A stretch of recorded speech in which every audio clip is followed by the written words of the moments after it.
Ladies and gentlemen, kicking off the first stop on his world tour, our new president and prophet, Russell M. Nelson!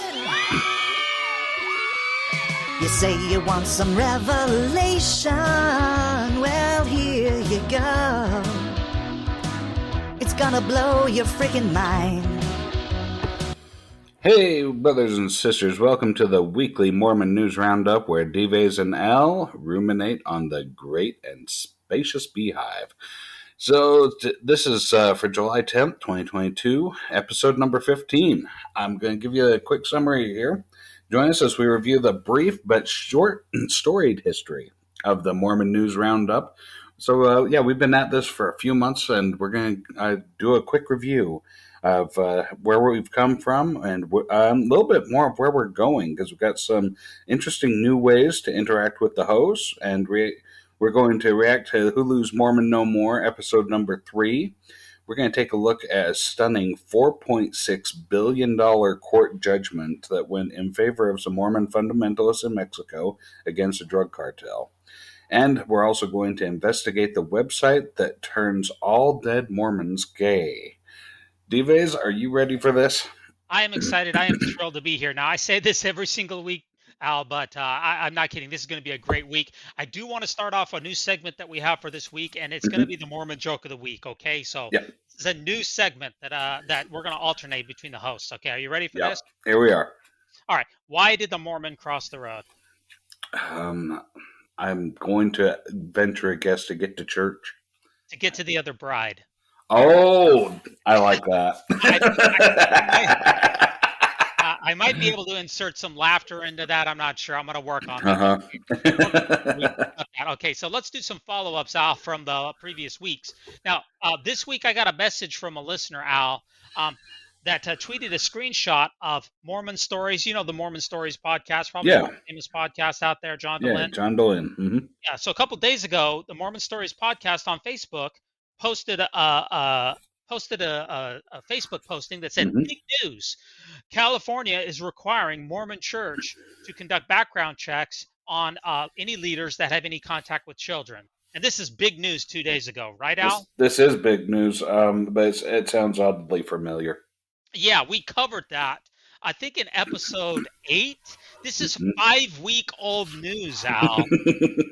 This is your big news. You are 5 weeks late to the party, Mormon Stories. So this is why, Al, they need to leave.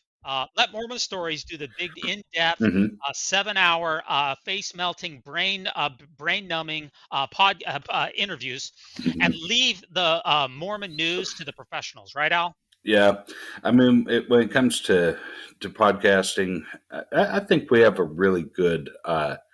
We fill a really good niche here. We don't get too thick into it with our listeners, but we also give them the real juicy tidbits. We go into the stuff that maybe is a little bit more embarrassing or a little bit more controversial. With regards to the LDS Church and all of Mormonism. So no, I like John Dehlin. I like the Mormon Stories podcast. I'm a little bit tongue-in-cheek here, but we are the pros. If you want Mormon news, this is your source. Okay? Absolutely. Now, also, Al, we are putting up more Patreon content. We did a behind-the-scenes for this week. This is episode 15 of the Mormon News Roundup. This is July 10th, 2022. We did behind-the-scenes of how the show gets made. So what did we put out on Patreon this week, Al? All right, so up on Patreon this week, we've started... let's see. For a few weeks now, we've had our interviews with each other where we talk about our own personal lives and our own histories with regards to how we came to be where we're at. But that's all you got for joining our Patreon. Now we figure we want to give our listeners a little bit more. So we've decided to do our pre-show discussions. We've recorded those and we're putting those up on Patreon as well. So you get to listen in to myself and my co-host Dives talk about what we're going to do on the show and the pre-show flow, and decide. You might even find out that we've cut some interesting stories that maybe you were really interested in. So as we go through this, you might even learn more that you want to delve into. Yeah, so head on over to patreon.com/Mormon News Roundup, and you can unlock more Patreon content. We're going to be adding new content there every week going forward. Now, we also I figured out how on Anchor, we enabled the voicemail option. So if you listen to this podcast on Spotify or on Anchor, you now Mhm. have the option of sending us an actual voicemail. So now we can get voicemails in addition to hate emails, Al. Yes, we can. So yeah, send us your hate mails and do your best Al impersonation. Telling people that I wet my diaper or something, and yeah, put that up there. Yeah. I also managed to figure out how to enable Anchor listening support. So if you're listening to this on Anchor, at the Uh-huh. bottom of every episode, you can click a link and you can support the podcast that way. Now, I just did want to real quick talk about what our most famous episodes are so far, and Hmm. our podcast is available on quite a number of different platforms. Hmm. Everything from Apple, everything from Apple Yeah. Podcasts, which is about Hmm. half of our listenership, to Spotify, to the web browser on our website, to Podcast Addict, to Twitter. Hmm. It's really all a lot of different ways to listen to this podcast. But our number one episode, Al. Um, Now, do you know the answer to this, by the way? I know what the answer was last time I checked, which was a few weeks ago. What do you think is our number one episode? Is it still the premiere of Under the Banner of Heaven? Yes, yes. Hulu's Yeah. number five, episode Yeah. 5, is Hulu's miniseries Under the Banner of Heaven. That remains our number Yeah. one episode. Our Hmm. number 2 episode is BYU Contraception Crisis and the Black Menaces. And our third highest viewed episode is our pilot. Yep. Okay, so let's look a little bit at our analytics too. 94% of the people who listen to this podcast are in the United States, but we also Hmm. have listeners from the Netherlands, Canada, France, United Kingdom, Germany, Australia, Portugal, Trinidad and Tobago, and a bunch of Hmm. other places. About 60% of the people who listen to this podcast are male, about 40% are not, and Hmm. most of the people who listen to this podcast are between the ages of 28 and 60. Hmm. Now, we also, in our show notes, I figured out how to streamline our links as well so that they become hot links. I hyperlinked them. And we also added hashtags to all of our previous episodes. So we're getting this thing, Hmm. we're really cooking now. Wow, now even the kids can find us. Yeah, yeah, you Yeah. bet. Okay, so any other follow ups from last week? I don't think so. I think we're ready to delve right into it. Okay, wonderful. Now, our first article is quite a doozy here. So, this is published on July 8th, 2022, and it's from Vice.com and the Vice World News. And the title of the news article is Court Orders Mexican Drug Cartel to Pay Mormon Families $4.6 billion after Desert Massacre. Wow. That is quite a judgment, Al. Yeah, that would certainly go a long way to getting Warren Jeffs out. Now, that's I assume that they still need to pay tithing on that. Is that correct, Al? One would assume. One would And definitely assume. that's going to be a lot of tithing, Al. Okay. Now, Yeah. this is actually this is an unfortunate situation. This is 9 Yeah. women and children from the Miller Liberian and also the Johnson Langford families Yeah. were massacred back in November 5th, 2019. A Yeah. Mexican drug cartel massacred a bunch of fundamentalist Mormons. Now, Al, these were not members of Mhm. the Church of Jesus Christ of Latter-day Saints, but I watched the complete Vice documentary on them. They considered themselves Mormons. They called themselves Mormons. Yeah. Hmm. Yeah, so I know that the church would like to have try to copyright that and say, hey, we're the only ones who can call people Mormons, but these people Yeah. consider themselves Mormons too. Yeah, and that's been kind of the funny relationship with the LDS Church and that moniker is they well ever since 2018 they hate the moniker. They really have tried to skirt away from it, get and do away with it, but it's but then again they also want to own it. They also want to be the only church that's considered the Mormons when people talk about the Mormons. So I think going back to, I think it might have been our very first episode, I still like where I define the term Mormon as anybody who ascribes to the teachings of Joseph Smith. I think that's really the most fair and direct way to define who is and who is not Mormon. Yeah, you bet, you bet.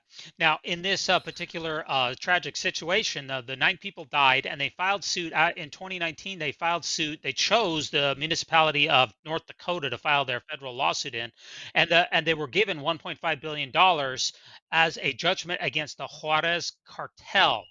They did the Juarez cartel. They didn't even defend themselves. They didn't send lawyers. They didn't do anything. And according to the Federal Anti-Terrorism Act, Mm-hmm.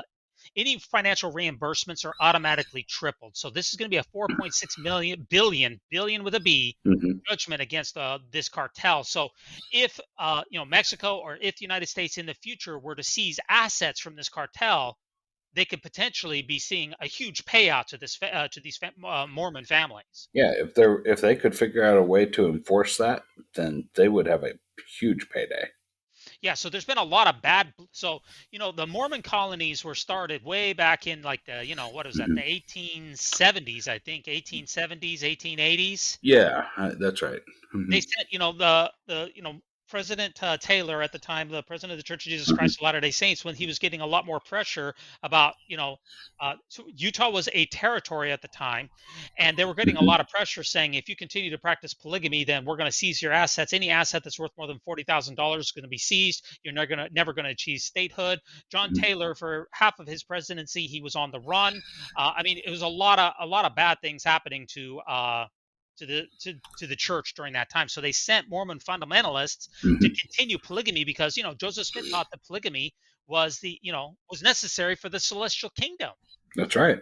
And so they said, well, we have to perpetuate polygamy, and the best way to do that is to send them down to near La Lina, Mm-hmm. Mexico, and that's where these Mormon fundamentalists started.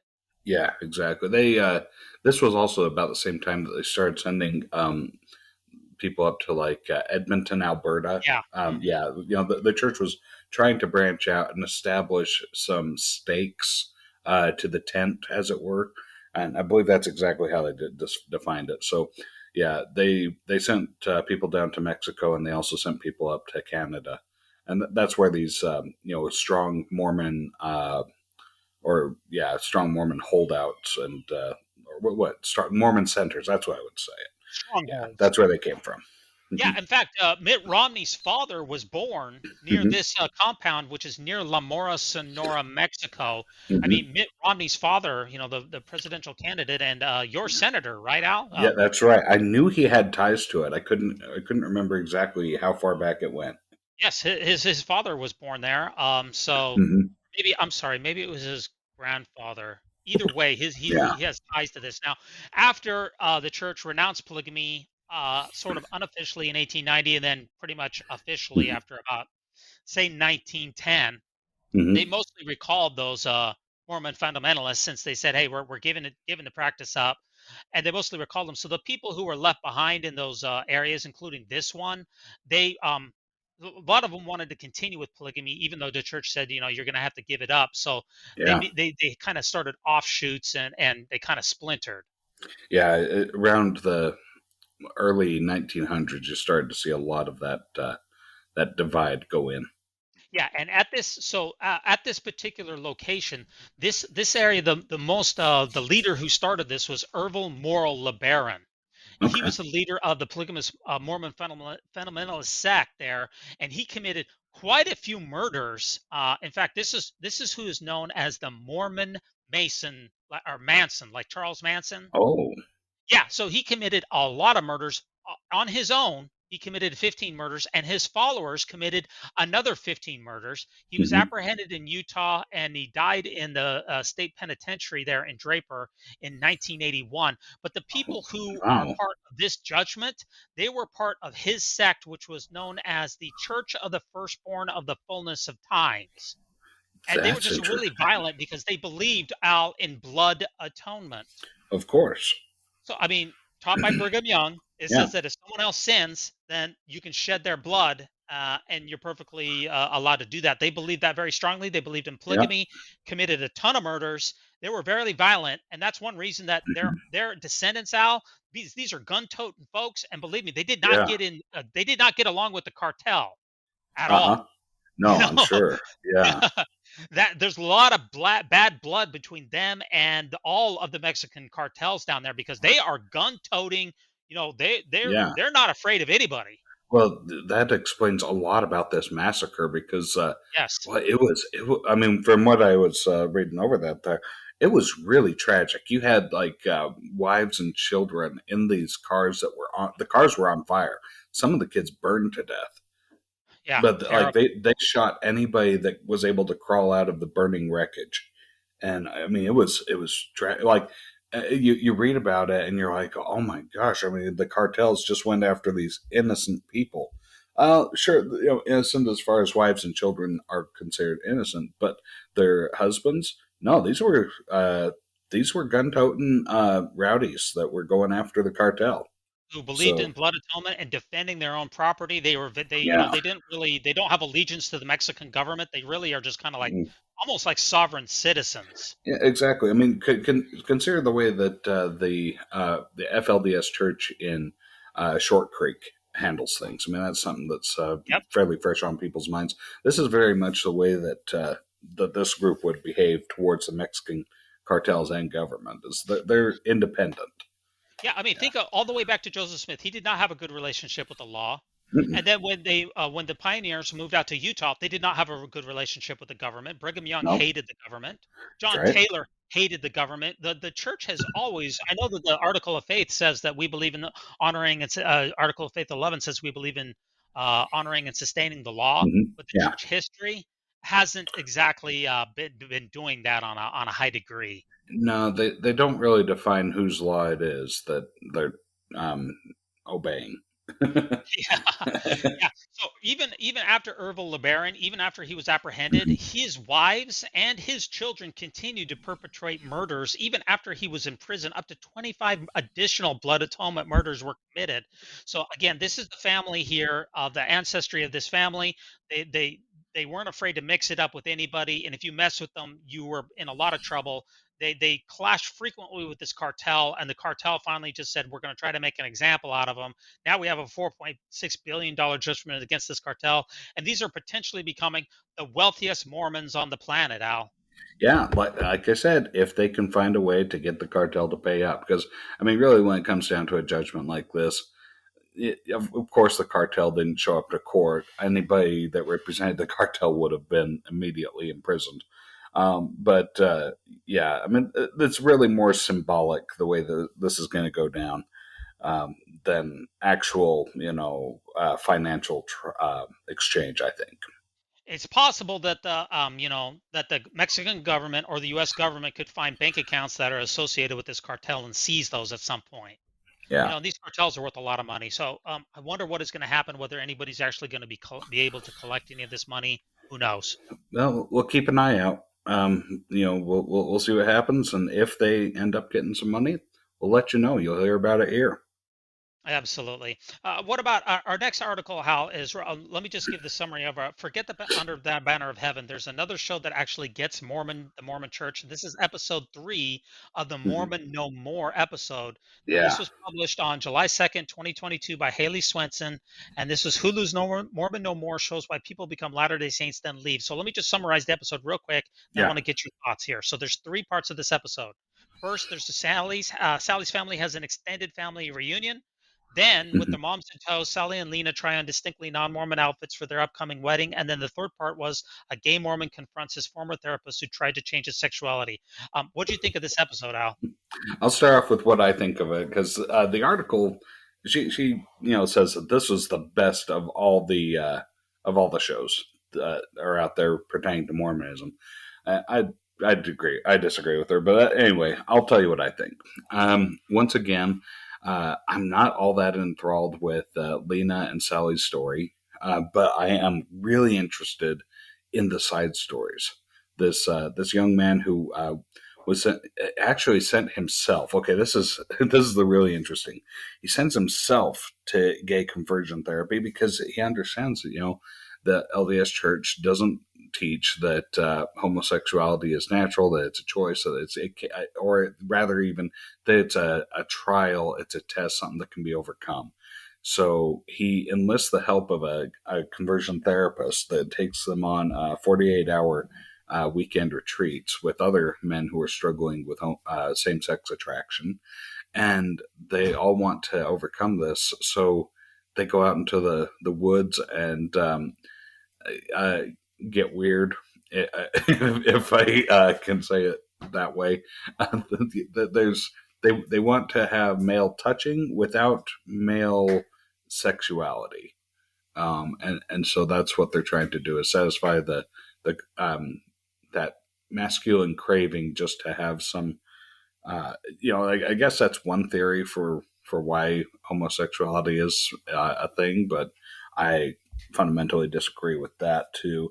Now, the interesting thing about this one, Dives, is that the therapist himself comes out as gay and decides that he leaves his wife and family, and this is after years and years of trying to do the gay conversion therapy with so many other people. The young man who enlisted his help, has so much damage to deal with going back to that, and they have a confrontation. They meet at a park, and the young man says, how could you do this to me? And the guy says, well, first off, I really want to apologize to you for what I did, and the role that I played in your struggle and causing you all that pain. And they were able to get through it, but boy, there was a lot of expression that just brought so much sympathy and empathy for this young man, and the people that had been taken into conversion therapy. And this isn't like the BYU basement electroshock therapy that you'll hear about. This was just a therapist taking a bunch of gay men out into the woods to say, well, this is how we're going to overcome those urges to act out sexually with other men. So, I mean, that was a real compelling story. Yeah, Lena and Sally, once again, I just look at their situation and I think, you guys kind of put this out there on other people and then expect other people to just embrace you. Like it's not going to rock their world. I mean,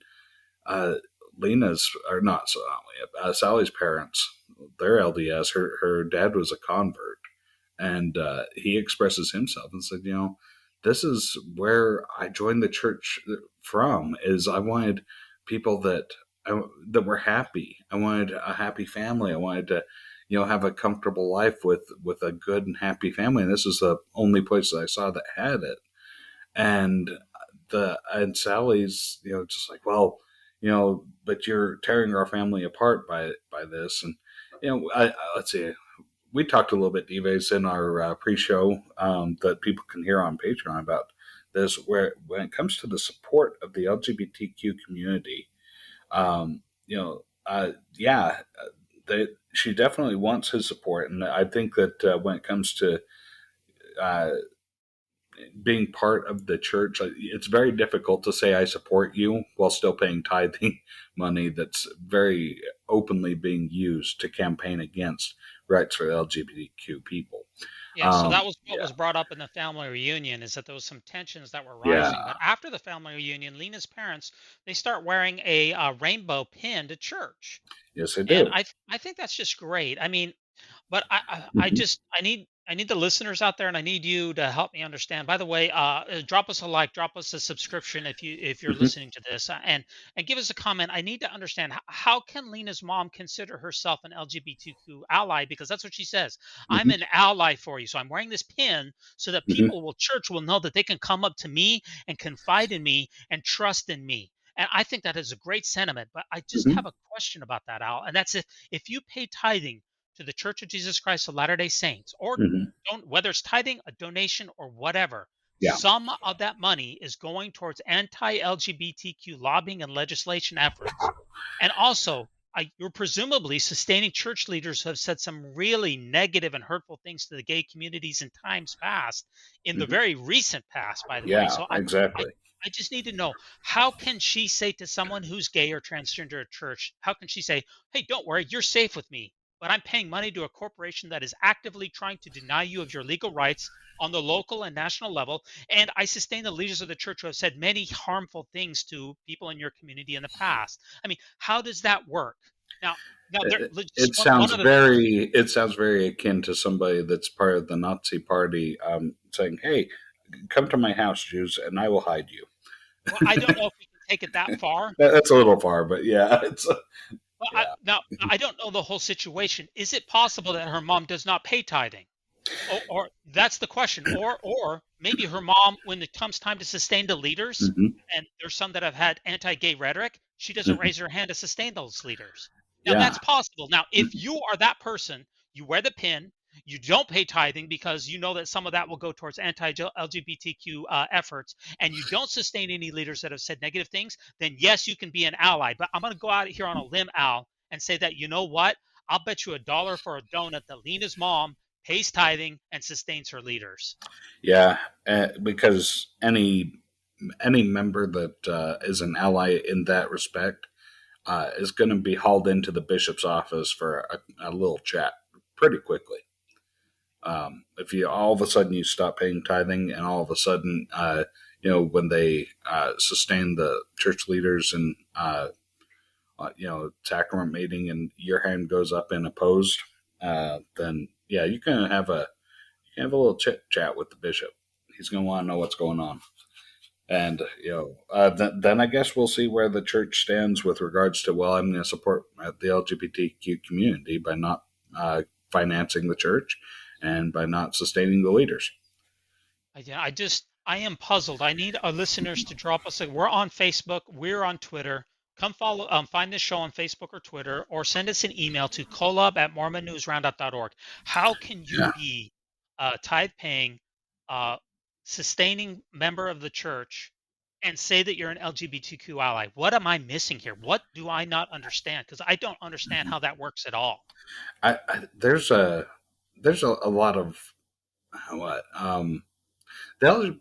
for as long as it's been around, the LGBTQ community, there's a lot of different ideas that float around throughout the community.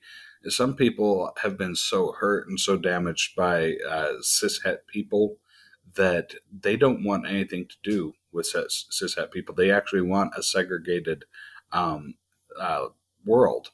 They just want to be free to march in a parade that's exclusively LGBTQ people. There's other people that say, well, we want our families to support us, so we want all of our right-wing, ultra-religious cishet family members to come march alongside us in the parade. Well, then you've got two conflicting philosophies, two conflicting desires at the same parade. So you got people that are like, well, I'm trying to be supportive of my brother or sister or my daughter, my son, and then you've got other people there. They're like, well, you can't bring these hateful religious cishet people to our loving pride parade, and it's then you got some problems. So I guess there needs to be a clear like people that want support need to also clarify what that support looks like to them, what it means to them to be supported as well. Yeah. The last segment that we haven't, so we touched on 2 of the 3 segments, and actually a third of this episode was Lena and Sally trying on distinctly non-Mormon outfits for their upcoming wedding. Oh yeah. I guess I guess I'm just a man because so I guess there's nothing against that segment. I guess it's just the fact that I'm a male, and I just didn't do anything for me. No, you've got what is quintessentially a very female moment. I mean, this is something that little girls, especially LDS little girls, look forward to their entire lives. And it's going and picking out that wedding dress with mom. Bear in mind that this is not the first time that they've gone to pick out a wedding dress with their mom. It's just the first time that they've gone with both their moms together, and this is their second wedding. And I'll tell you, the lady that works at this dress shop, I don't know what kind of like kimono silk robe she's wearing. She looks like she's wearing a silk bathrobe that's not tied. And it looks like she's about ready to just bust right out of this thing. Yeah, it did. Oh my gosh! And then the Lena and Sally, they're looking at these wedding dresses like, oh, this is completely see-through. How do you hide anything? And Lena's like, oh, you wear pasties over your nipples. It's like, Well, Yeah, yeah, I guess so. yeah, I mean this segment is just showing that Lena is trying to shed her previous cloistered uh, a Mormon garment wearing life, and that she's Yeah, embracing her body and her own sexuality, and that yeah. seems to be what like the a lot of the thrust of this entire show Mhm. really revolves around that concept. Yeah. Due to the locale, you do have a heavily bias against the conservative religious.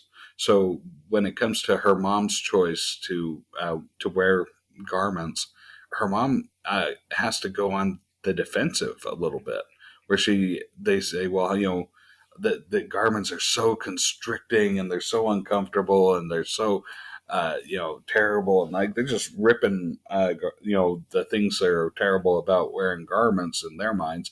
Their mom, or her, Sally's mom, is sitting there just like, I'm wearing garments.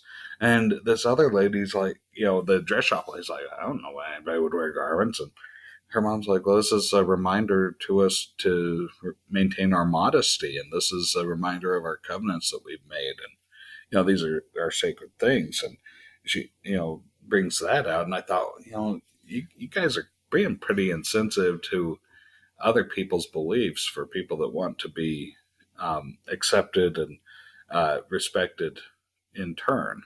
So yeah, that was something that That's a good bothered point. me. Yeah, that's something that bothered me.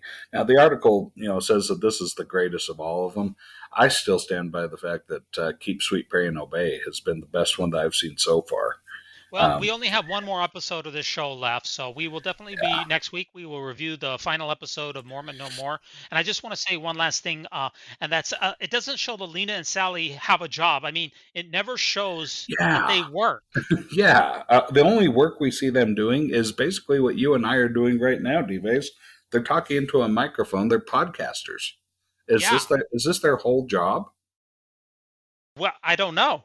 Yeah, because that's something else that's in this podcast or in this episode is they bring Sally's mom onto their podcast, and they interview her and have her express where she's coming from, and they're really working hard on Sally's mom because Sally's mom loves her little girl. She wants her to, she wants to have a good, happy life with her daughter. Sure. So yeah, she's making a lot of efforts, a lot of strides to really be a part of this daughter's life, and I think Sally keeps feeling the need to um, throw up. These are the obstacles that the church has put in the way that you're going to have to climb over in order for us to have that happy relationship you want. And that's okay. I'm glad that she's expressing that. But that can be a very abrupt thing for a parent. And, I think that some people need time. Just because they're not ready right now doesn't mean they won't ever be ready. It's just, these are some big life changes you throw at people, and it's going to require them to change too. I mean, it just makes for very entertain. Unfortunately, this family, somewhat tragic aspects of this family being broken apart, the Hmm. relationships dashed to pieces.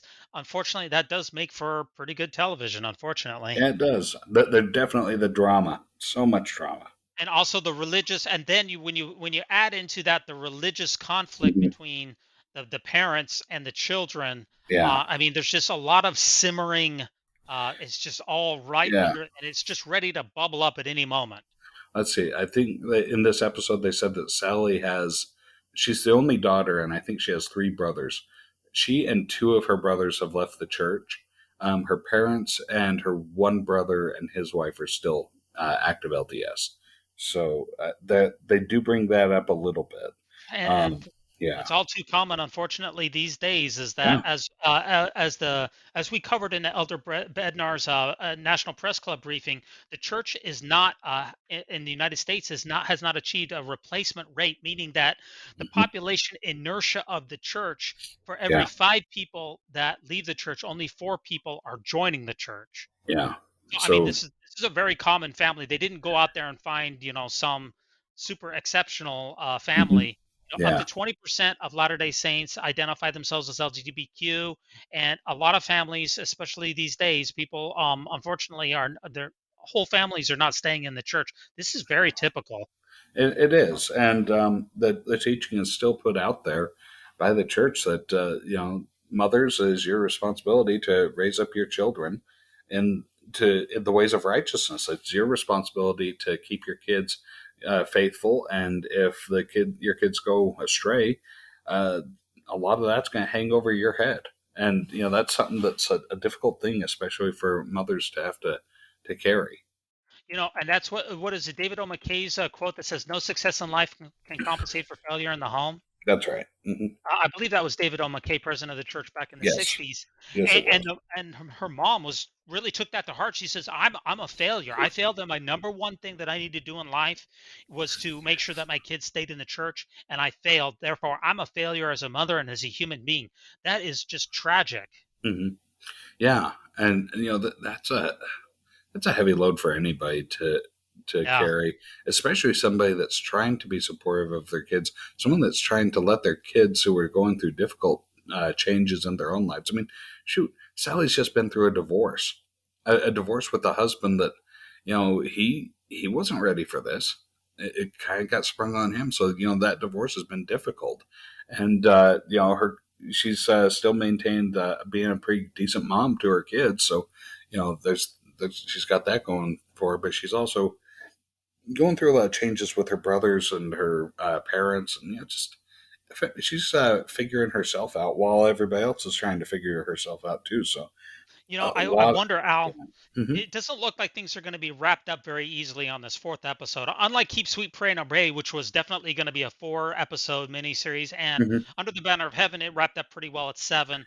Yeah. I don't know if this is going to wrap up next episode. Do you think there could be a season 2? There might be a follow-up to it. There's going to be a lot. Boy, if they're going to wrap it up with the final episode, it's going to. I don't see how. Yeah, I know that from what I've seen on it, it culminates in their wedding. Okay. Sally's mom does. I mean, not to throw too much of a spoiler out there, but yeah, we're going to see how Sally's mom makes some big changes in her own life in order to, help her to maintain that relationship with her daughter. Oh, so did you already watch episode 4? No, but I've read up below. Okay, so the article that I've got here, it's an article all about the whole episodes or the whole series. Okay. Yeah, but we've got some really good things coming. So next week we'll finish it up.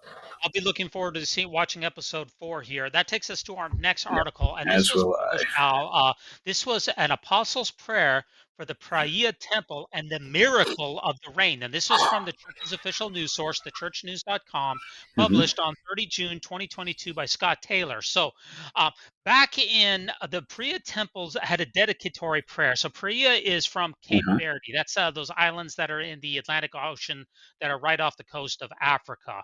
And this dedicatory prayer took place by Neil L. Anderson, the Quorum of 12 Apostles, back in 2019, in June 19th.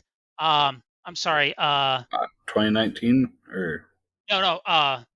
It was on. Sorry, the dedicatory sessions were on Sunday, June 19, 2022. Okay. Okay. So this is just last month. Okay. Yes, this is just recently. I apologize. I got my wires crossed there. Yes, this is recent news, and we've heard now. This is the miracle of the rain took place during this dedicatory prayer. And I just wanted to cover that because I found it to be remarkable, because what's going on in Utah right now? This is 2 weeks in a row that we've talked about apostles having miracle rain. Yes. So, yeah, and in Utah right now, there's wildfires out of control that they don't even have enough water to get a grip on them. So we've got a lot of problems. We've got a severe need for a good rainstorm, a good soaking rainstorm here in this state. So this article is very timely considering Utah's drought conditions. Is that what you're saying? It is. It's extremely timely. Okay.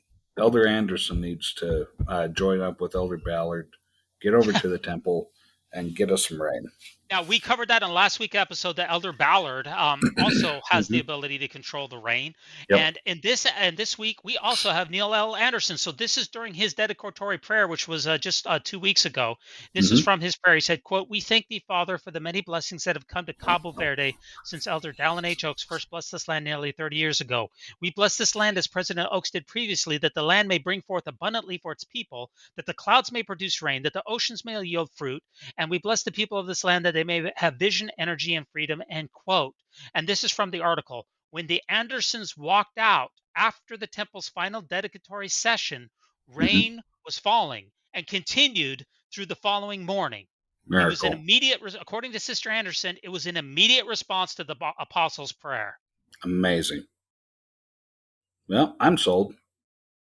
Um, Well, that's 2 for 2. If you look at last week, Elder Yep. Ballard said that he prayed and boom, there was rain before they were done. Here Yep. we have Elder Anderson, same thing. He's praying and boom, we have a rain right away. Now, I just did want to point out one thing about that they pointed out in the episode, Al, and that's Hmm. from the article. It said, quote, "Cynics will say, of course it rained. Rain was in the day's forecast." So, end quote. So let me get this straight. Okay. There was a drought in there was a drought here in Cabo in Praia Cape Verde Temple. Hmm. On the forecast that morning, it was calling for rain. Hmm. Elder Anderson prayed for rain, and then just as the forecast demonstrated, it rained. Am I getting this correct? That's what it sounds like. And I mean, his when you read his prayer, that he said, that the clouds will bring rain. It seemed like it was kind of a perpetual thing that he was praying that, okay, this place that's had a drought for a little bit, now the let the ground be fruitful, let the oceans be calm, and let the clouds produce rain and stuff, or whatever his prayer was. But yeah, it just seemed kind of like, okay, yeah, let it rain consistently here now, so that it can have a good crop that Yeah. people will be So able to raise food. they said that in the article. I'm reading through. This is the church's own news source, right? They said That's that the right. This forecast is church news. Yep. They said that the forecast called for raining starting at 9 a.m. But Uh-huh. part of the miracle, Al, was that the rain didn't start until after the dedicatory session at 3 p.m. So it was a 6 hour delay. And exactly at the moment that he was done and the cornerstone was laid, that's when it started to rain, just like Elder Ballard. As soon as they came out of the temple, the timing could not Wow. be better for this miracle, Al. Well, once again, miracle, and heaven forbid that the weatherman's ever been right. And I mean, here he was kind of half right. The rain seems to have come a little bit later than originally forecasted, but that happens with trade winds and shifts in different things in the atmosphere. But hey, they got rain, so good for them. Yeah, and there's just one last thing I want to cover in this article. Hmm. And it said that the miracle of the rain was also in its intensity or lack thereof. So they Yeah. said that past heavy rains result in floodings, but Hmm. luckily this rain was a gentle but sustained rain. Yeah. So perfect timing and the perfect amount and intensity of rain. Okay, Perfect so rain. it looks like, Al, from last week with Elder Ballard and from this week with Elder Anderson, that the apostles have a serious ability to not only just control a little bit of rain, but they have great ability to control it. The timing, the frequency, the duration, the intensity. They really seem to have the ability to control the climate. Yeah, I mean, let me tell you, if Elder Anderson just really wanted to put the cherry on top of this, all he had to do is reach over to Sister Anderson and have a perfect moment of a Nicholas Sparks kiss out in the rain, and would have melted her for sure. Well, okay, so we are seeing that these drought conditions in Utah, and Hmm. this is my home state. I don't live there currently, but Yeah, the conditions are really deteriorating in Utah. yeah, we're in rather dire need of a rainstorm, Elder Nilson or Neil L. Anderson and Elder Ballard. So, let's you guys, this is a flex. Twice the church has reported that, hey, our apostles have been able to command the heavens to pour out rain. So Yes. get your butts into the temple and get some dang rain, okay? I mean, shoot, there's the city of Bountiful's on fire. At least, a lot of the houses up there on the mountain are in severe danger. They've had fires going across the Salt Lake Valley. There's a really intense one out near Tooele right now. Um, there's fires starting up all around southern Utah. Even in northern Utah, where they've been getting a little bit of rain lately, there's a fire burning up in Sardine Canyon that somebody pulled an overheating car off just yesterday off the side of the road, and that's caught some weeds on fire, and that weed fire just spread up the whole side of the hill. They've got a lot of brand new homes right at the mouth of the canyon that are in severe danger, so they had to evacuate. Al, when I just want a couple last things on this. When I think of miracles in the Bible, I think of Jesus healing blind people, healing the lepers, the paraplegics, the women who had the issue of blood, the turning of the water and into wine, the raising of Lazarus, and even from the Book of Mormon, we have miracles. Jesus, when he came, he healed the blind, the halt, the maimed, the leprous, those that are withered, the deaf were able to hear. Okay, the rich young man was raised from the dead. Water is purified. Tons of miracles throughout the scriptures. So when I rank or order all of the miracles that I've seen in the scriptures that we read in the Bible and the Book of Mormon, and then I put this miracle of the temple dedication. Remember, they were calling for rain that day, and it rained. This one's pretty low on the list of miracles. It's just, this is a little bit underwhelming to me. Yeah, the best I've got is a dad joke out of this. I mean, that's it. Yeah. That's fine. I will take a low-level miracle, pray for Utah to have rain, and I will take a low-level miracle, no problem. I'm all for it. Yeah. I mean, if Elder, I'm not going to accuse the junior apostle, Elder Anderson, of this. I'm going to go after the senior apostle, Elder Ballard, because if he's got the ability to pray for rain and have it rain, or even more specifically, maybe I should go after the very top, Russell Nelson himself. Because in the Old Testament, we talked last week about Elijah, the Tishbite, and how he commanded that there would be no rain for a period of so many years until 2 years. For 2 years until he said it should rain. And that was then, after bringing down fire from heaven and consuming the priests of Baal, immediately rained afterward at his word. So he opened up the heavens again. We've got that. I mean, this is the same. This is a church that says they got the same power as Elijah. So yes, and as we said, Elijah himself. Elijah himself came to Joseph Smith to give Joseph Smith his power. And that same power flows through the veins of Elder Anderson and Elder Ballard and everyone else. It's that same priesthood power that Elijah had. He commanded the heavens to shut for 2 years. In fact, there was no dew, not even rain. There was no dew on the ground for 2 years. That same person came and said, I'm going to give you the power that I have. I'm going to give it to you, Joseph, and then you're going to give it to the rest of these people. And then President Nelson has it now. Yes, he does. Now, and then in the church news, they're saying that we just showed how we did it just 2 weeks ago. So, okay, let's what are we waiting? What are we waiting for? I don't know, but I wish that we would stop waiting and get this drought fixed. I agree. I'm getting a little bit worked up over this. Well, you should, because I mean, this is people's homes. This is their lives. How do you think when these people's homes are in front of them burning on the side of a hill? How do you think they feel when they hear the prophets say, "Oh, all I had to do was go into the temple and pray and ask for rain, and as soon as we walked out, there was a downpour." Or if you're a farmer and your crops are being ruined, your livelihood, your the way that you feed your family, your crops, your herds, your entire livelihood is just drying up in the dust.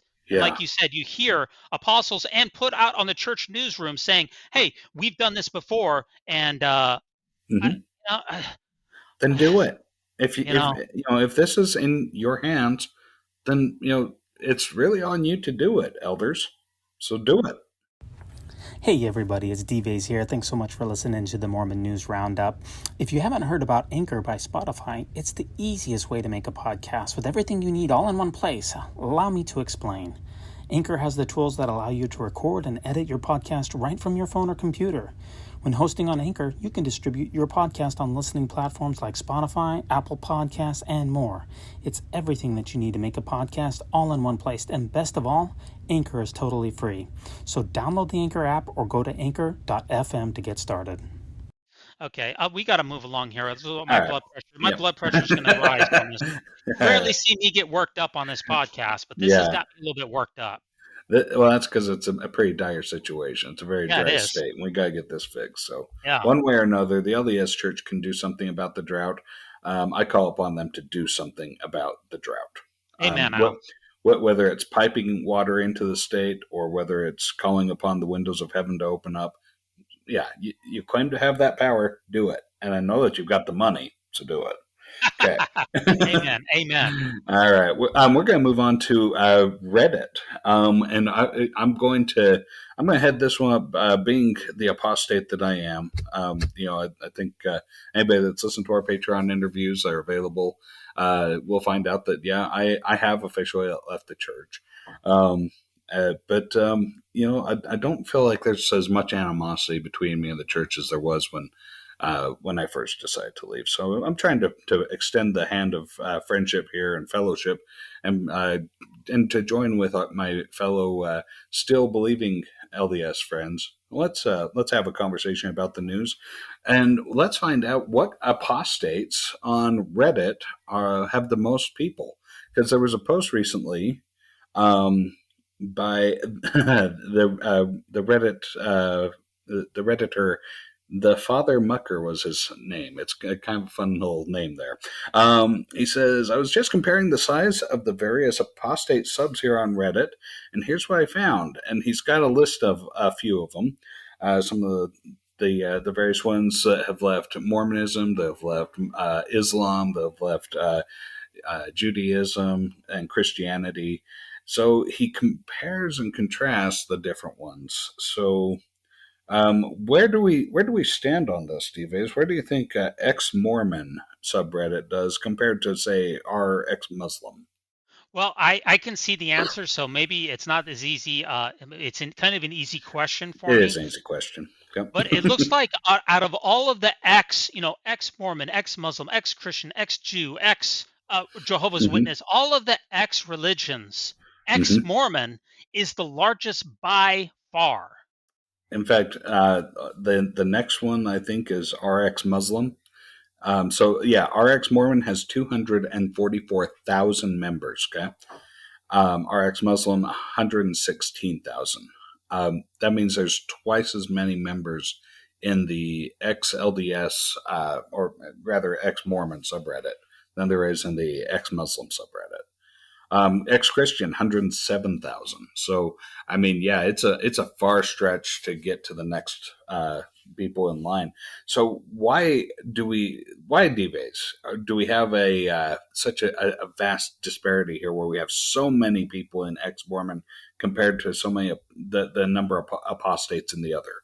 That's what I'm wondering, is because there's a lot of Christians in the world, Al. There's like over 1 billion Christians. So you would think that ex-Christian would have a lot. There's only 17 million Mormons. Yeah. And only about half of them even consider themselves to be Mormons. This is a very small group. So when you're talking ex-Mormons, there's not very many of them. But there's tons of ex-Muslims. There's hundreds of millions of Muslims, hundreds of millions of Christians. You would think that they would have a very large following of ex-Muslim, ex-Christian, but they don't. Ex-Mormons are leading the way. That's kind of blew my mind. Yeah, it's I think a lot of it has to do with the amount of the grip that the LDS Church has. I mean, it professes itself to be not an easy religion at all. It's not just a laissez-faire kind of cafeteria religion. This is a religion that for the bulk of its history has said you accept all of it or you have no place in it. And so it's all or nothing. And when you're that strict and that tight-fisted in the way you run your church, it puts a big burden on people. And so when people finally break free, a lot of times they're going to need a support system. This isn't like you're just leaving a book club that you didn't like the novels that they were having you read. This is something a little bit more intense. This is something that's a big commitment with your family, not just for this life, 7 days a week, but also for the eternities in the next world, and your ancestry going back all the way to Adam. So it's a big commitment that this church requires of people. So Well, I think about that also, Al, that in Muslim countries, especially in theocratic Muslim countries like Saudi Arabia and some mhm. Indonesia, where literally if you blaspheme you can be put to death, or if you leave the faith you could be killed. Yeah. Those are pretty strict religions too. You're praying 5 times a day. You're giving your alms. You're going to Mhm. mosque once a week. You're going to the Hajj as Yeah. well. They, Mhm. I don't think the Mormons have anything on some of the the fundamentalist Muslims out there wearing burqas and not eating pork. I mean, there's not drinking any alcohol. I don't think Mhm. Mormons have anything on some of these the Yeah. Wahhabist Muslims. Yeah. Oh, there's definitely a lot. There's a lot of other religions that require a great deal more than the LDS. But like you say, that the penalty is death from leaving some of those religions. So I can understand to that. In fact, I'd be more surprised than anything that there was that many on the ex-Muslim subreddit. Yeah, I Just mean, because you're risking your life to be on there. well, maybe that's true. I just Googled it out. There's over 2 billion Christians in the world, and Okay. there's almost 2 billion Muslims in the world. You Wow. compare that to only 17 million Mormons, and you would think that the ex-Christian, ex-Muslims would Yeah. be 100 times larger, and yet ex-Mormons are leading the way in Yeah. fervency, or I don't. hmm It's hard to explain. Well, let's see. What is it? The ex is it ex Judaism or ex Jew? Uh, Ex-Jews only got like yeah. 7,000 people in it. It's pretty And, small. and comparatively speaking, Yeah, that's a similar religion. right, There's about 17 million Jews. right. Yeah. Yeah. It's only got 7,000 people in it. So you would Yeah. expect Mormons to be kind of like hmm ex-Jews, about Yeah. 7,000. That would be proportionally appropriate. But Yeah. they're And way proportionately, overrepresented.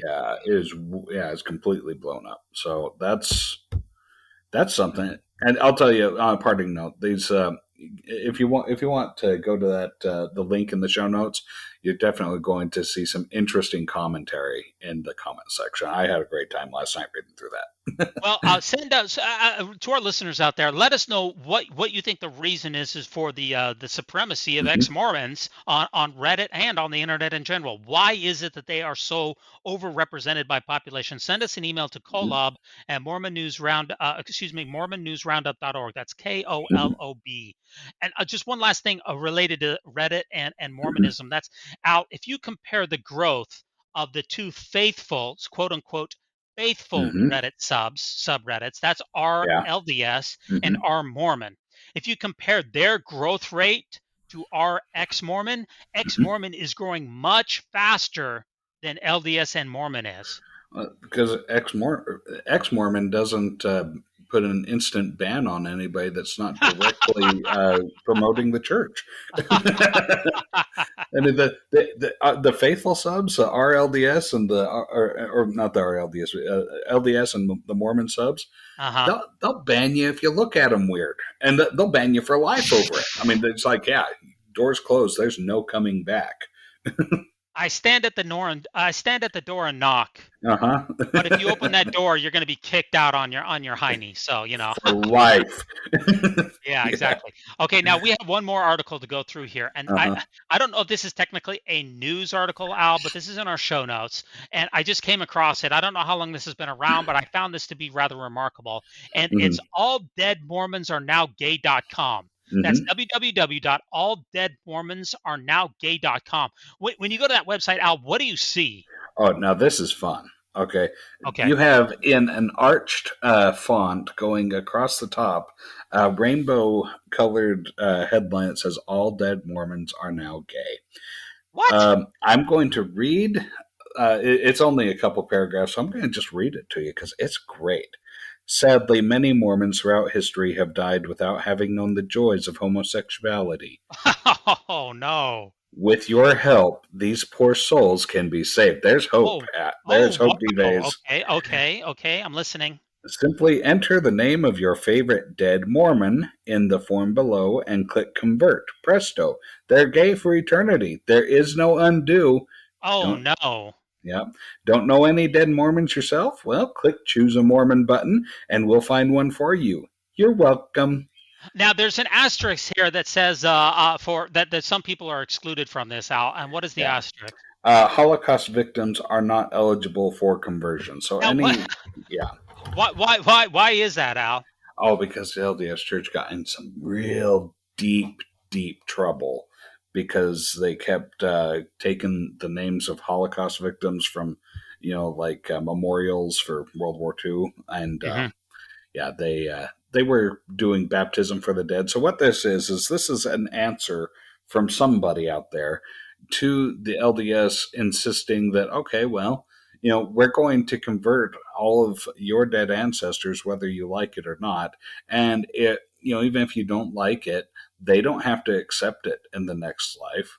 We're just providing them the opportunity. So if they want to, even if they died for their beliefs, like so many people throughout history have. This podcast is brought to you by our friends over at Signature Books, www.signaturebooks.com. We invite you to check out their latest book written by Romney Burke, which is entitled Susie Young Gates, Daughter of Mormonism.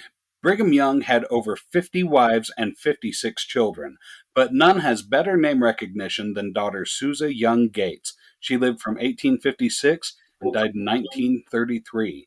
Yet she, like so many women of Mormonism's past, has remained a mystery to most church members. In Susie Young Gates, Romney Burke, the author, paints a portrait of a strong woman who rose to prominence within the church, fought for the rights of women throughout the country, yet dealt with personal trials and her share of heartbreak. Wanting to, have those beliefs cemented in the eternities, and we're going to convert them to what we think is right and what we think is best. Okay, so let me try this out here. I'm inputting into the bar here Bruce R. McConkie, and I'm going to hit convert. Yep. Converting. The wheel is spinning, Al. The wheel is spinning. It's converted. That's all there is to it. Happy trails, Bruce R. McConkie. Oh, he's going to be mad. Yep. He is going to be mad. So now this is something that I'll say that's a lot more efficient than the LDS temple ritual process. Well, yeah, it sure is. Yeah, you didn't have to sit through an hour and a half video to get Bruce R. McConkie. What about his father-in-law? Can we put Joseph Fielding Smith in there? Joseph Fielding Smith. I don't know if his work's been done, but you can probably do it twice just to be sure, right? Yeah, for good measure, of course. I mean, you definitely want to be. You definitely want to make sure you cover your bases here. It's we assume that God will sort it out if somebody is missed, right? That's right. So I mean, God is just, God is fair. If somehow there's a spelling error or whatever, he'll figure it out, right? Okay. Now they are fabulous in the afterlife. Perfect. Okay. So he and his father-in-law can still get along perfectly. Okay. All right. Well, this could take a lot of work here. There's been 120 billion souls on Earth, so that could be a lot of work there to turn every single dead Mormon gay. Obviously, this is pretty tongue-in-cheek, but there are no takebacks, Al. Yeah, exactly. So yeah, thank you very, very much for bringing this to my attention. And just for fun, why don't you go and have it? Because I think the only thing that I've seen remotely close to this was there was the Westboro Baptist Church guy that was like he's the guy that started up all the God hates homosexuals rallies and stuff that would protest soldiers' funerals. So the Satanic Temple people went and performed what's called a pink mass over his grave. Now, the pink mass, I guess, is a posthumous ritual that turns the person whose grave it is performed on into a gay in the afterlife. So, yeah, it was kind of the ultimate middle finger to this guy.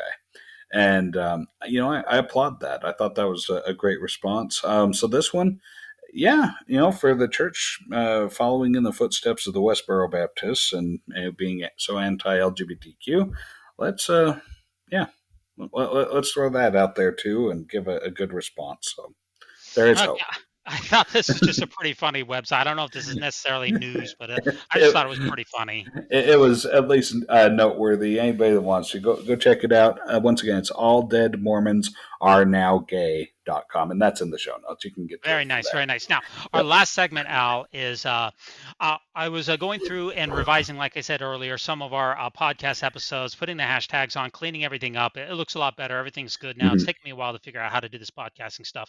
But I realized that in episode 1, Al, that you put in a poll on Spotify. If you go over to our show on Spotify or Anchor, you will be able to see that there is a poll that you put in on episode 1 that I didn't really realize, and some people have taken the poll. So let's review this poll here, Al, and let's see what the results are.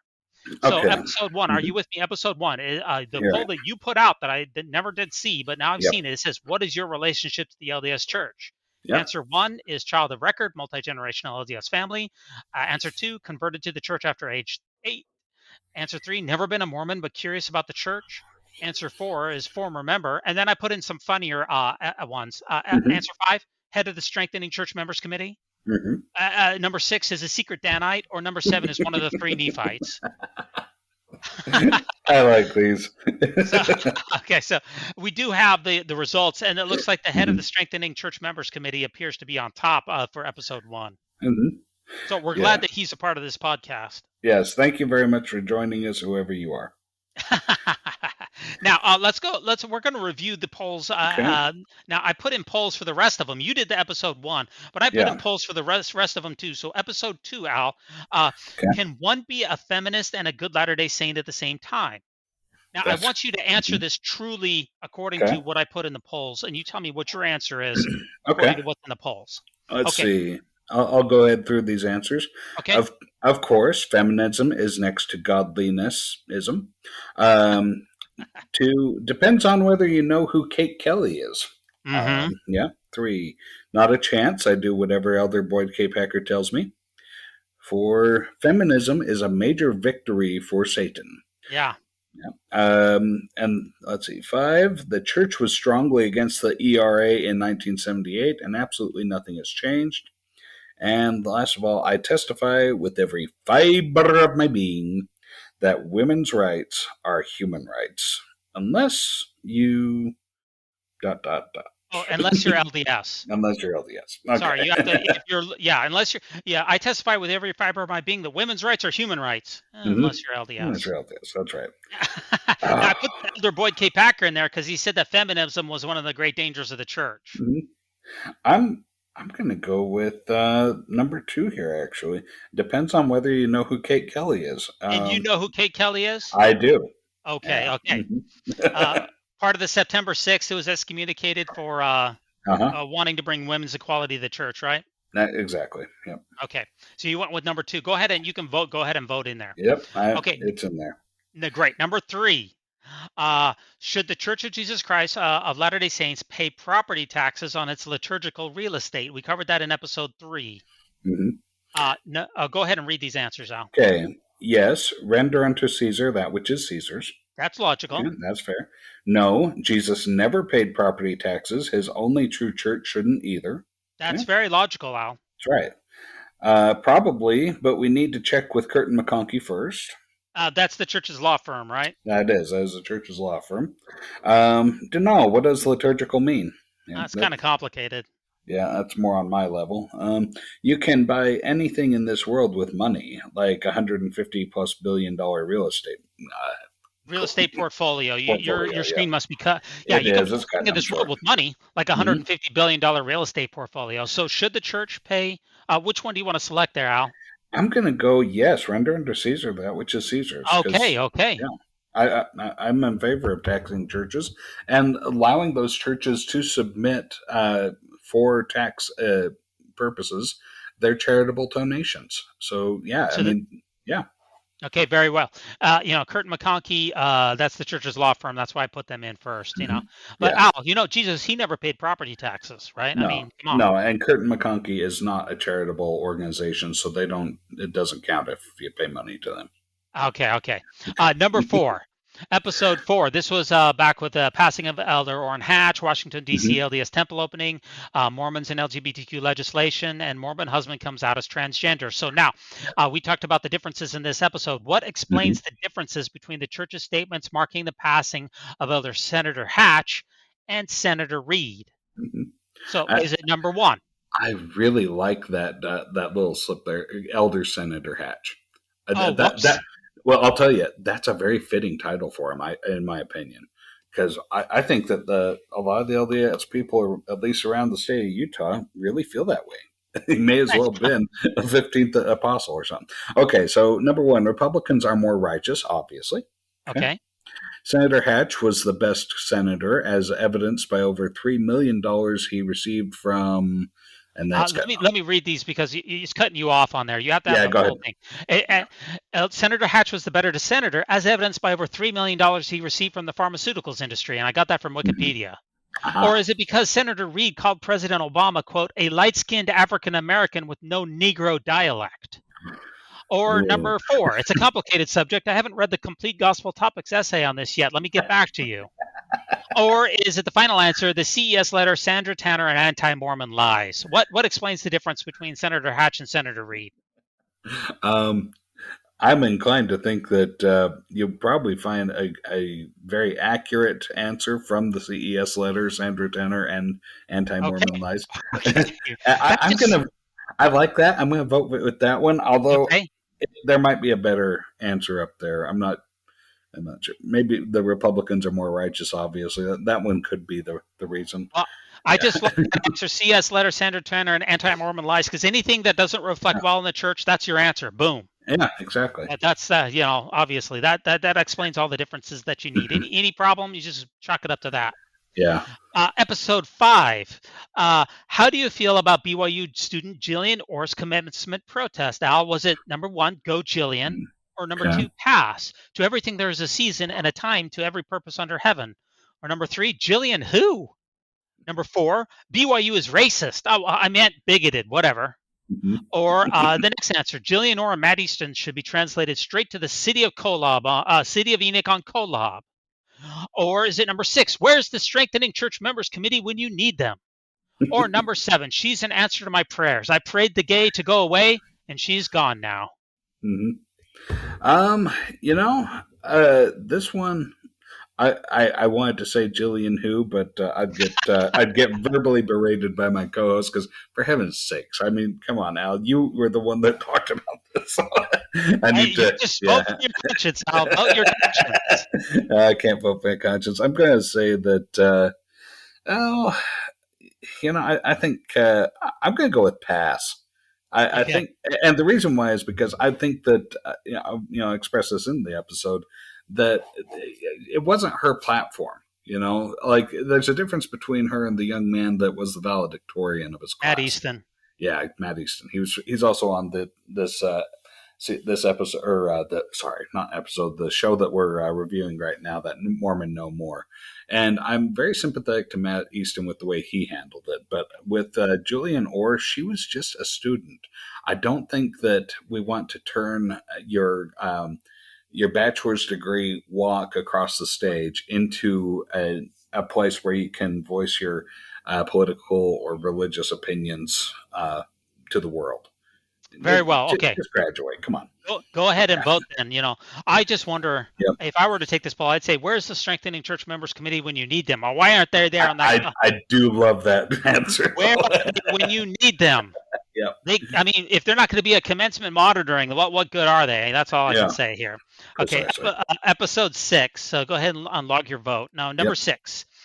Why does President Nelson get mentioned in General Conference twice as much as any previous church leader ever has? So go ahead and read these out. These are short. So these ones are short. Okay. Because he's twice as good as any previous prophet. Amen. That's right. Darned if I know, but the answer is in figure 8 of facsimile 2 in the Book of Abraham. Yeah, the Book of Abraham's got all the answers, Al. Seems to. Yeah. Probably because Uchtdorf is such a brown noser. Yeah, I mean, we just for sure. We know that to be a fact. Yeah, he's just trying to suck up to get himself back into the first presidency there. He loves to be loved. Don't we all? I mean, that's very true. I'm okay. 3 words follow the prophet. Yeah. Yep. Or because his name just rolls off the tongue, Russell Marion Nelson Sr. That has a nice ring to it. Russell Marion Nelson Sr. Doesn't that just roll off the tongue, Al? Yeah, it rolls off the tongue like a lumpy gravy. So what's your answer then? Why does President Nelson get mentioned in General Conference twice as much as any previous church leader ever has? Oh, I'm kind of torn between these two. He loves to be loved, don't we all? Or 3 words follow the prophet. Because I'm guessing it's probably. I'm not going to go with my gut. I'm going to go with what I have considered. I think that they're pushing obedience so heavily and following the prophet. I'm going to go with the 3 words: follow the prophet. Very nice, very nice. Follow the prophet. Got it. He will never lead the church astray, right, Al? That's right. Okay. Now our next episode is we had a blockbuster. Episode 7 included a blockbuster financial church report. Mm-hmm. Yeah. And the question here is, how do you feel about the Church of Jesus Christ of Latter-day Saints owning over $100 billion in real estate? Oh, here's a good one. Okay, go ahead and read that. Okay, I'll need help with the third, but the rest of them I got. Fantastic. Now I can just get a discount on my tithing. Now can I? Sorry. Now can I just get a discount on my tithing? Yeah, it's great. That's just, can I get a discount? Yeah, fine. Then why do all the chapels look like they were assembled at IKEA? Yeah, Okay. I know. Yeah. Okay, what about, or answer 3, absolutely no issues. Jesus repeatedly taught the benefits of real estate speculation to reduce one's tax liabilities. That's pretty clear, right? Oh, yeah. He In was all 4 Gospels. Yeah, when he was in there whipping the money changers, overthrowing their temples, that's exactly what he was speculating on. Absolutely. Yeah. I felt outraged. Clearly, Susan Bednar should have warned us about this long ago. Yeah. Yeah. Or number 5. You can buy anything in this world with money. You certainly can. Mm-hmm. Or proud to be an American, where at least I know I'm free. Nice. Okay, so right. Which one? How do you feel about it, Al? I'm thinking somewhere between fantastic, can I get just a discount on my tithing, or outrage. Clearly, Susan Bednar should have warned us about this. I'll go with the Susan Bednar one. Yes, she should. Nice. Need a whistleblower. Nice. You know. Absolutely, yes. And we only found out about this because of a whistleblower too. So. Yes, we did. Yeah, clearly Susan Bednar should have warned us about this long ago. Mm-hmm. Where's Susan Bednar when you need her? That's all I can say. Okay, she's being obedient to her husband. That's what she's saying. Absolutely. Yeah. Okay, number 8. We had the episode 8 was the Worldwide Young Adult Devotional, the LDS Church Humanitarian Report, the Under the Banner of Heaven. That was that episode. So, according to this was from the Worldwide Devotional. According to President Nelson, Al, how long has God been sending humans to Earth? And you can watch the Worldwide Devotional if you need a hint. Okay. So, answer number 1.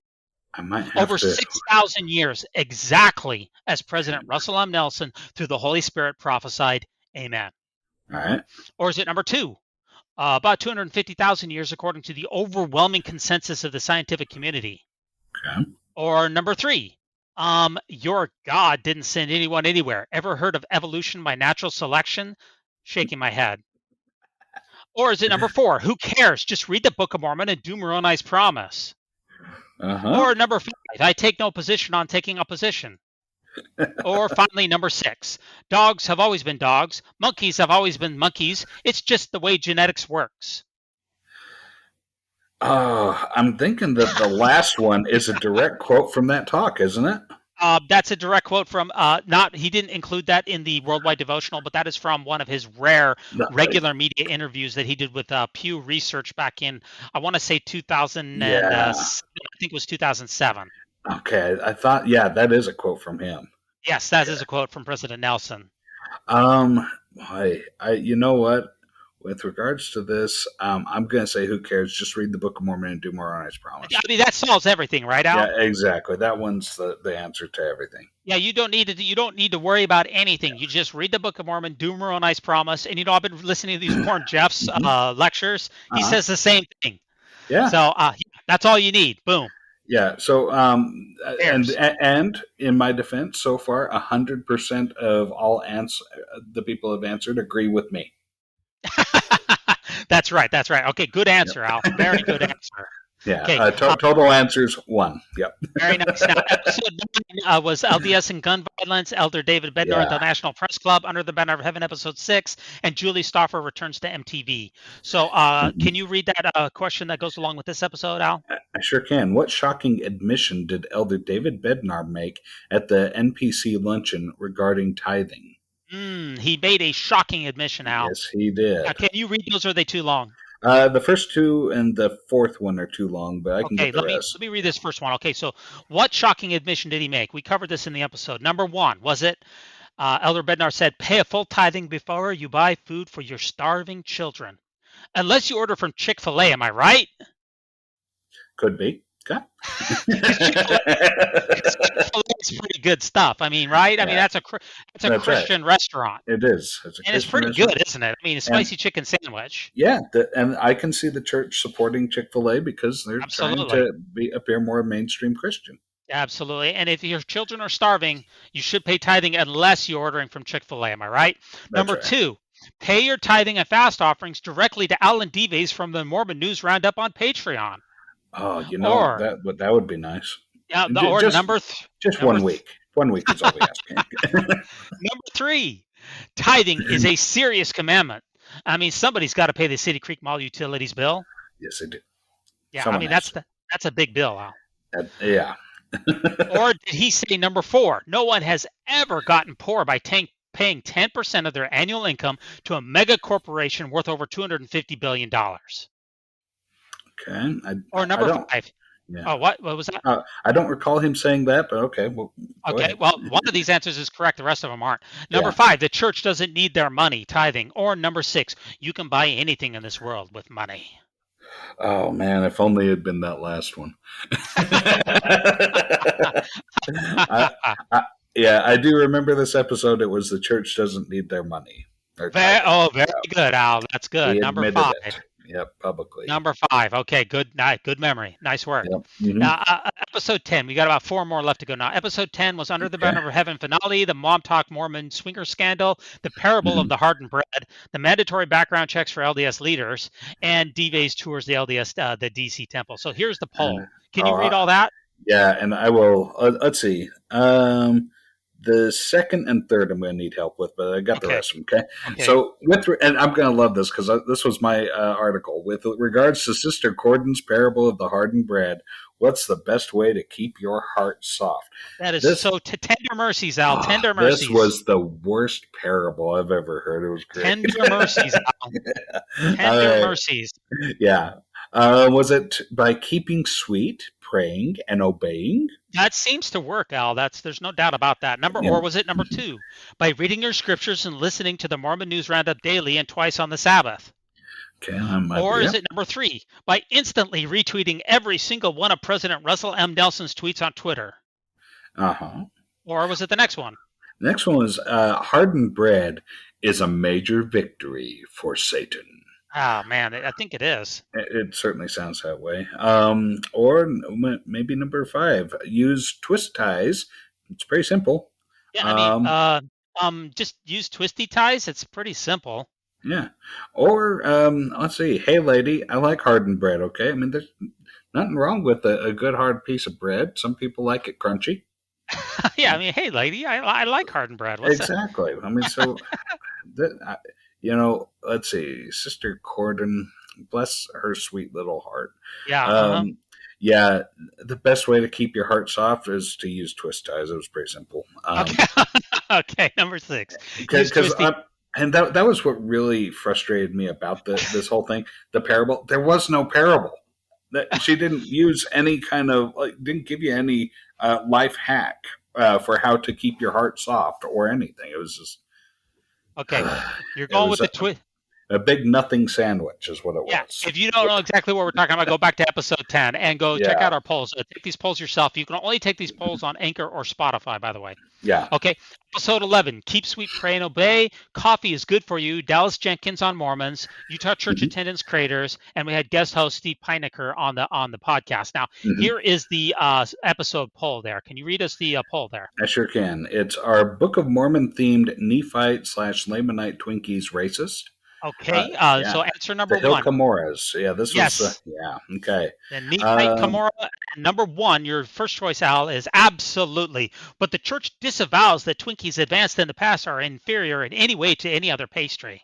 Okay. Or number two. Go ahead. Number two, no, it is logically impossible for an inanimate object to be racist. Or is it three? It doesn't matter. Only a Nephite or a Lamanite could be offended. And, since we see that there's not really a lot of Lamanites around anymore, the principal ancestors of the Native Americans seems to be the Mongolians. Okay. It's going to be tough to find it's going to be tough to find a Nephite and a Lamanite. You know what I mean? Exactly. So very tough. So if only Nephites or Lamanites can be offended, that really narrows the field. Okay. And then it doesn't matter because you can't. If you had something that offended Sesame Street characters, it really wouldn't matter. So you know what I mean? Yeah.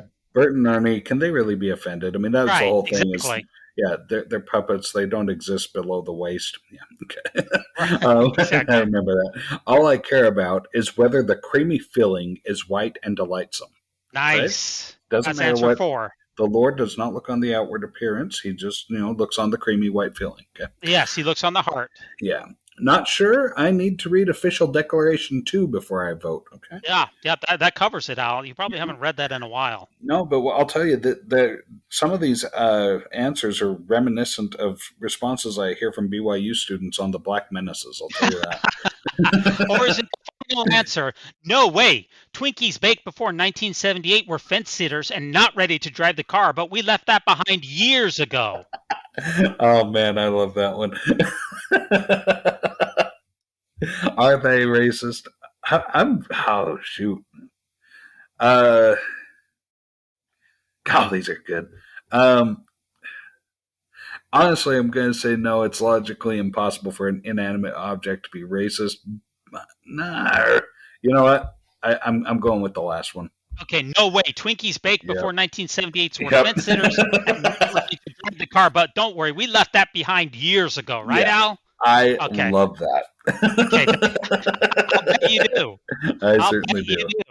Okay, episode 12, Netflix Keep Sweet, Pray, and Obey, episode 2, the LDS tithing revamp, BYU approves an LGBTQ protest, and are Latter-day Saints disproportionately gay? So here's the poll that goes along with that. Can you read us this poll? Absolutely. Why are most new LDS temples omitting the famous golden Moroni statues from their spires? Okay, so is it answer 1?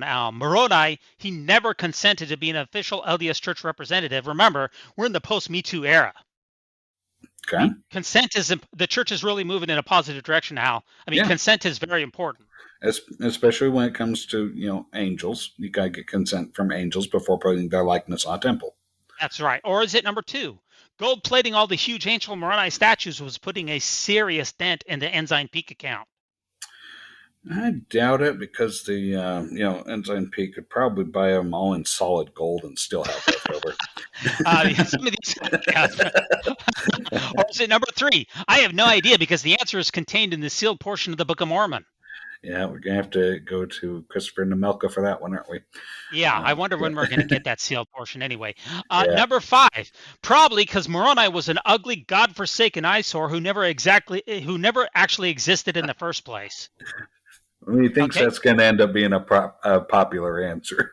Or number 5, because the word Moroni is way too close to the word Mormon, which is a major victory for Satan. That stands to reason. If Mormon is a major victory for Satan, Moroni would probably be a small victory for Satan. Yes, it is. Mm-hmm. So pretty similar. Yep. Or the final answer. Is it because when Moroni visited Joseph Smith beginning in 1823, the angel never wore his temple garments? That's true, because he could see wide open into his robe and see his man boobs hanging there. So And see, he said he could see into his bosom and discern that he was wearing no other clothes other than a single garment robe. So when Moroni visited Joseph Smith in 1823, he wasn't wearing his garments. So why would you put him on the top of a temple in which you get the garment of the holy priesthood? Makes no sense. That must have been a real memorable night for Joseph Smith, I'll tell you that. Okay. Okay, so what answer are you going with here? Let's see. I'm going to think that no idea, because the answer is contained in the sealed portion of the Book of Mormon. Probably it's in there, probably, Al. Remember, Probably. Yeah. 1/3 of the Book of Mormon is what we have, and 2/3 is sealed. So there's still a lot of juicy stuff in there. Yes, there is. Okay. Number 13. We're getting close here. We only got 2 more of these left to go here. Number 13, we had Greg from Quick Media on the show. We had Mormon No More miniseries episode 1, LDS Temples Going Brown, LDS Church sex abuse class action lawsuit, and also Roe versus Wade. Can you read us the poll, Al? Yeah. Will BYU be banned from the NCAA for sexual orientation discrimination? Okay. This is going to be a tough one. Do you want to give me the answers? Sure, yeah. What answer number 1? Yes, that's what happens when you let go of the iron rod and visit the great and spacious building. Or number 2, no way, we're going to pray the gay away and it's not going to be a problem. Or is it number 3? Probably, because once Cosmo the Cougar came out of the closet, everything else went downhill from there. You know, as I recall, a couple of Cosmos have come out of the closet. They may need to screen those Cosmo guys a little bit better. Yeah, for sure. Or is it number 4? Heck no, I solemnly testify that God will never let his one true and living university lose NCAA affiliation. Yeah, I don't know if they'll be banned for sure, but I think probably, and yeah, I'm not going to say heck no, never say never, and I don't think that. I don't know. I think that this could end up being something where the church finally decides that they'd rather. It's more important to them to, to stand by their beliefs rather than have accreditation or acceptance in the NCAA. I agree. So which one do you think best represents your answer? I'm going to go with probably. Okay. Because Cosmo came out. Yeah, I think we can really trace a lot of things in the church to when Cosmo the Cougar came out. I think you look at the decrease in converts, you look at the retention rates, you look at the people going on missions, you look at every single statistic and metric, Al, it all started when Cosmo came out of the closet, did it not? Absolutely. Yep. There's no refuting that. The evidence is there. That's why we're having this conversation. Okay, our final poll was in episode 14, which was our last episode, which was Roe versus Wade and Advanced Mormon Eschatology, and Magic Mushrooms cause LDS Church stagnation, and how Mormons are sabotaging marriage and the family. So can you read us this poll, Al? Sure can. According to the podcast episode, before Elohim formed this earth, he was probably an aborted, miscarried, or stillborn infant. That's number 1. Number 1. He was mentally handicapped. Number 2. A child who died before the age of 8.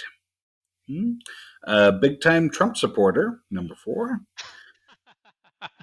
Obviously. Number 5. White, straight, and sporting a seriously impressive beard. Yeah.